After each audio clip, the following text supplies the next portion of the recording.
Shalom మీకు సమాధానం కలుగునుగాక. యోహాను సువార్త 20వ అధ్యాయము. ఆదివారమున ఇంకను చీకటిగా ఉన్నప్పుడు మగ్దలేని మరియ పెందలకాడ సమాధి వద్దకు వచ్చి సమాధి మీద ఉండిన రాయి తీయబడి ఉండుట చూచెను గనుక ఆమె పరిగెత్తుకుని సీమోను పేతురునొద్దకును యేసు ప్రేమించిన మరి యొక్క శిష్యుని వద్దకును వచ్చి ప్రభువును సమాధి నుండి ఎత్తుకొని పోయిరే, ఆయనను ఎక్కడ ఉంచారో ఎరుగమని చెప్పెను. కాబట్టి పేతురును ఆ శిష్యుడును బయలుదేరి సమాధి వద్దకు వచ్చిరి. వారిద్దరినూ కూడి పరిగెత్తుచుండగా ఆ శిష్యుడు పేతురు కంటే త్వరగా పరిగెత్తి ముందుగా సమాధి వద్దకు వచ్చి వంగి నారబట్టలు పడిండుట చూచెను, కానీ అతడు సమాధిలో ప్రవేశింపలేదు. అంతటి సీమోను పేతురు అతని వెంబడి వచ్చి సమాధిలో ప్రవేశించి నారబట్టలు పడియుండుటయు ఆయన తల రుమాలు నారబట్టల యొద్ద ఉండక వేరొక ఒక చోట చుట్టి పెట్టియుండుటయు చూచెను. అప్పుడు మొదట సమాధి యొద్దకు వచ్చిన ఆ శిష్యుడు లోపలికి పోయి చూచి నమ్మెను. ఆయన మృతులలో నుండి లేచుట అగత్యమను లేఖనము వారింకనూ గ్రహింపరైరి. అంతటా ఆ శిష్యులు తిరిగి తమ వారి యొద్దకు వెళ్ళిపోయిరి. అయితే మరియా సమాధి బయట నిలిచి ఏడ్చుచుండెను. ఆమె ఏడ్చుచు సమాధిలో వంగి చూడగా తెల్లని వస్త్రములు ధరించిన ఇద్దరు దేవదూతలు యేసు దేహం ఉంచబడిన స్థలములో తలవైపున ఒకడును కాళ్ళ వైపున ఒకడును కూర్చుండుట కనబడెను. వారు, అమ్మా, ఎందుకు ఏడ్చుచున్నామని ఆమెను అడుగగా ఆమె, నా ప్రభువుని ఎవరో ఎత్తుకొని పోయిరి, ఆయనను ఎక్కడ ఉంచారో నాకు తెలియదని చెప్పెను. ఆమె ఈ మాట చెప్పి వెనుక తట్టు తిరిగి యేసు నిలిచిండుట చూచెను, కానీ ఆయన యేసు అని గుర్తుపట్టలేదు. యేసు, అమ్మా, ఎందుకు ఏడ్చుచున్నావు, ఎవరిని వెతుకుచున్నావు అని ఆమెను అడుగగా ఆమె ఆయన తోటమాలి అనుకొని, అయ్యా, నీవు ఆయనను మోసుకుపోయిన ఎడల ఆయనను ఎక్కడ ఉంచితువో నాతో చెప్పుము, నేను ఆయన్ని ఎత్తుకొని పోదునని చెప్పెను. యేసు ఆమెను చూచి మరియా అని పిలిచెను.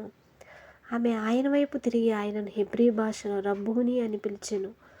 ఆ మాటకు బోధకుడని అర్థము. యేసు ఆమెతో, నేను ఇంకనూ తండ్రి యొద్దకు ఎక్కిపోలేదు గనుక నన్ను ముట్టుకొనవద్దు. అయితే నా సహోదరుల యొద్దకు వెళ్ళి నా తండ్రియు మీ తండ్రియు, నా దేవుణ్ణు మీ దేవుణ్ణైనా వారి యొద్దకు ఎక్కిపోవచ్చున్నానని వారితో చెప్పుమనెను. మగ్దలేని మరియ వచ్చి, నేను ప్రభువును చూచితిని, ఆయన నాతో మాటలు చెప్పెనని శిష్యులకు తెలియజేసెను. ఆదివారం సాయంకాలమున శిష్యులు యూదులకు భయపడి తాము కూడియున్న ఇంటి తలుపులు మూసుకొని ఉండగా యేసు వచ్చి మధ్యను నిలిచి, మీకు సమాధానం కలుగునుగాక అని వారితో చెప్పెను. ఆయన అలాగూ చెప్పి వారికి తన చేతులను ప్రక్కను చూపగా శిష్యులు ప్రభువుని చూచి సంతోషించిరి. అప్పుడు యేసు మరలా, మీకు సమాధానం కలుగునుగాక, తండ్రి నన్ను పంపిన ప్రకారము నేనును మిమ్మల్ని పంపుచున్నానని వారితో చెప్పెను. ఆయన ఈ మాట చెప్పి వారి మీద ఊది, పరిశుద్ధాత్మను పొందుడి.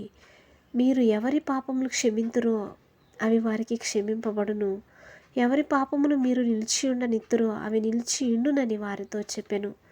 యేసు వచ్చినప్పుడు 12 మందిలో ఒకడైన దిదుమ అనబడిన తోమా వారితో లేకపోయెను గనుక తక్కిన శిష్యులు మేము ప్రభువుని చూచితిమని అతనితో చెప్పగా అతడు, నేను ఆయన చేతులలో మేకుల గుర్తును చూచి నా వ్రేలు ఆ మేకుల గుర్తులో పెట్టి నా చెయ్యి ఆయన ప్రక్కలో ఉంచితేనే గాని నమ్మనని వారితో చెప్పెను. 8 దినములైన తరువాత ఆయన శిష్యులు మరలా లోపల ఉన్నప్పుడు తోమా వారితో కూడా ఉండెను. తలుపులు మూయబడి ఉండగా యేసు వచ్చి మధ్యను నిలిచి, మీకు సమాధానం కలుగునుగాక అనెను. తరువాత తోమాను చూచి, నీ వ్రేలు ఇటు చాచి నా చేతులు చూడుము, నీ చెయ్యి చాచి నా ప్రక్కలో ఉంచి అవిశ్వాసివి కాక విశ్వాసివై ఉండుమనెను. అందుకు తోమా ఆయనతో, నా ప్రభువా, నా దేవా అనెను. యేసు, నీవు నన్ను చూచి నమ్మితివి, చూడక నమ్మిన వారు ధన్యులని అతనితో చెప్పెను. మరియు అనేకమైన ఇతర సూచక్రియలను యేసు తన శిష్యుల ఎదుట చేసెను. అవి ఈ గ్రంథమందు వ్రాయబడి ఉండలేదు గాని యేసు దేవుని కుమారుడైన క్రీస్తు అని మీరు నమ్మునట్లు నమ్మి ఆయన నామమందు జీవము పొందునట్లును ఇవి వ్రాయబడెను. ఆమేన్. దేవుడు తన పరిశుద్ధమైన వాక్యాన్ని దీవించునుగాక.